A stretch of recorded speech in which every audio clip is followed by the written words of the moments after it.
All right, today we're going to talk about Plex TV, some fantastic free streaming service. Check out some of the features.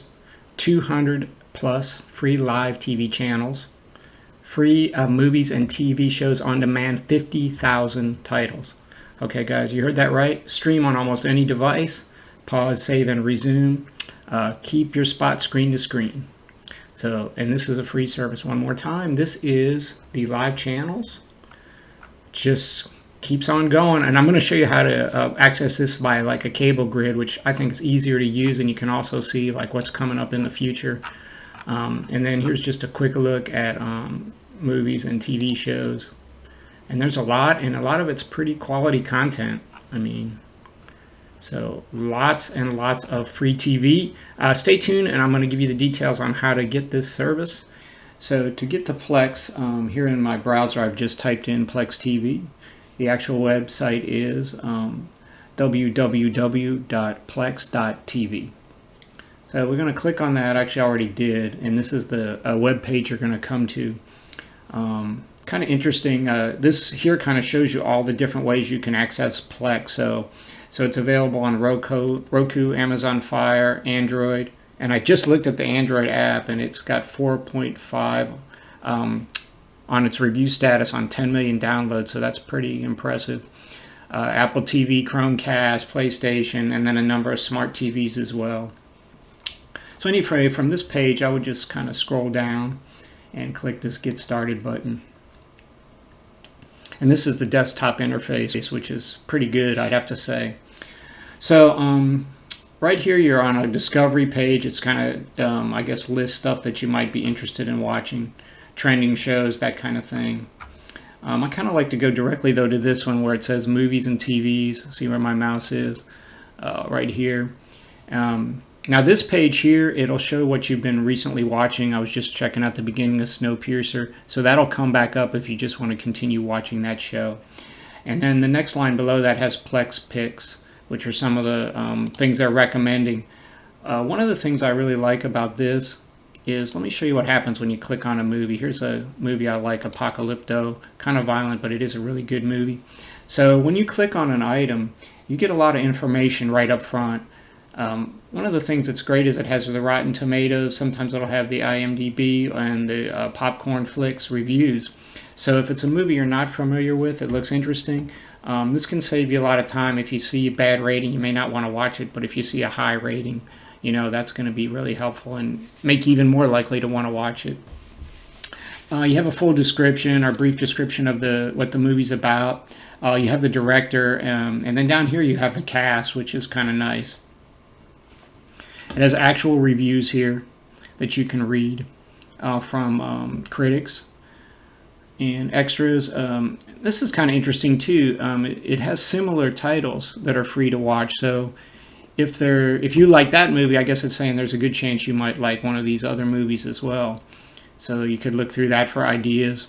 And then in some cases it'll have other movies down here with certain actors that are in the film you're watching. So man, there's a lot going on there.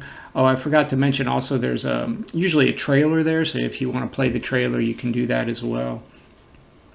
So that is pretty cool. I was just thinking, like, if I was going to look at this movie, I might click on another one here, like this one, War of the Arrows, and see again, this one has really good ratings, so that might confirm my interest in that movie.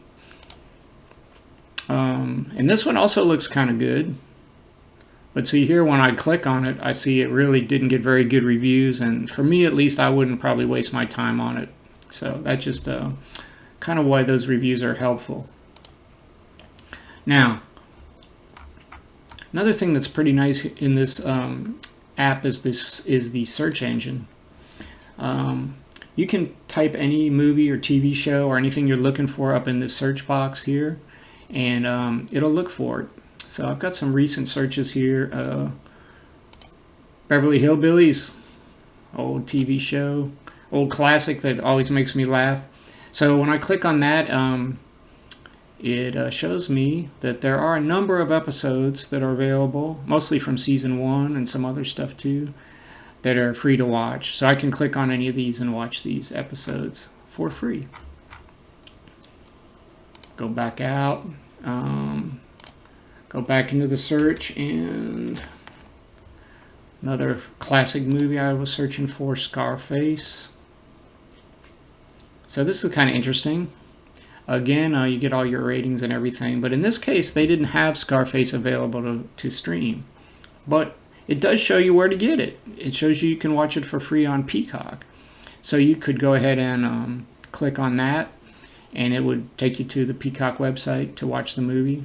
Or you could buy or rent it from Amazon if you wanted to see it completely commercial free.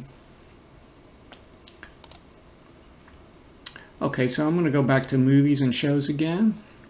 And this is another kind of interesting way you can review what's available. I have it now on this one, but if I click on categories, it shows everything listed by category. So let's say I like Westerns. I could click on that,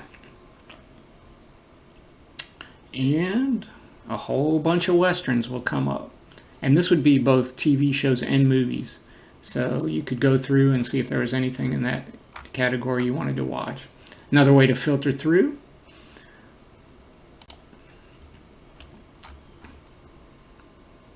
Now, something else that's interesting is live TV.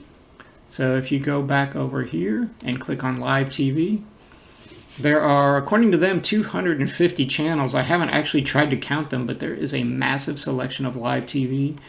And it's kind of all over the place. They have news, movies. There is some sports in here. There's music. I don't really have time to go through all of these channels, but I did want to show you one little section that I thought was interesting.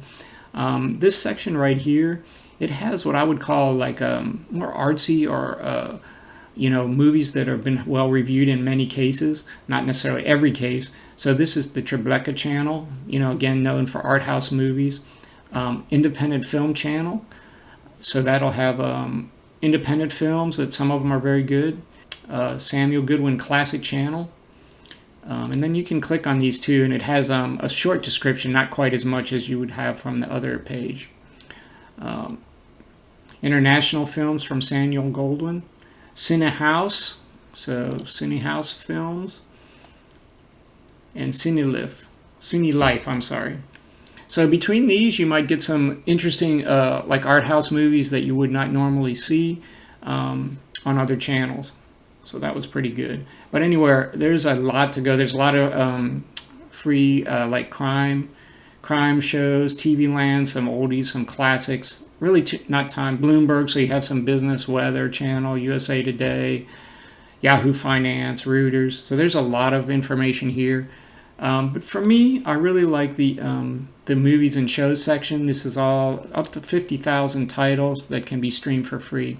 So if you have a chance to check out Plex, I would definitely recommend it and add it to your free TV. Now, I'm just going to take a minute to recommend a couple movies.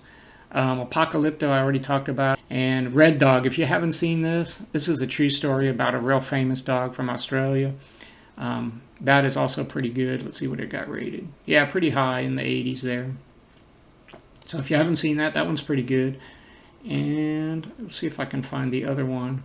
All right, I'm gonna have to search it. Sorry, guys. Train to Busan. There it is. Busan, I believe you were saying it. So this is a pretty cool, like it's a zombie movie, but it was pretty exciting being stuck on a train with a bunch of zombies. And again, look at that, 94 Rotten Tomatoes and 89 on Popcorn Flicks. So check out Plex, and I hope you found this video informative. If you do, please take a second to like and subscribe, and that'll allow me to keep doing content. And I do appreciate it, and have a wonderful day.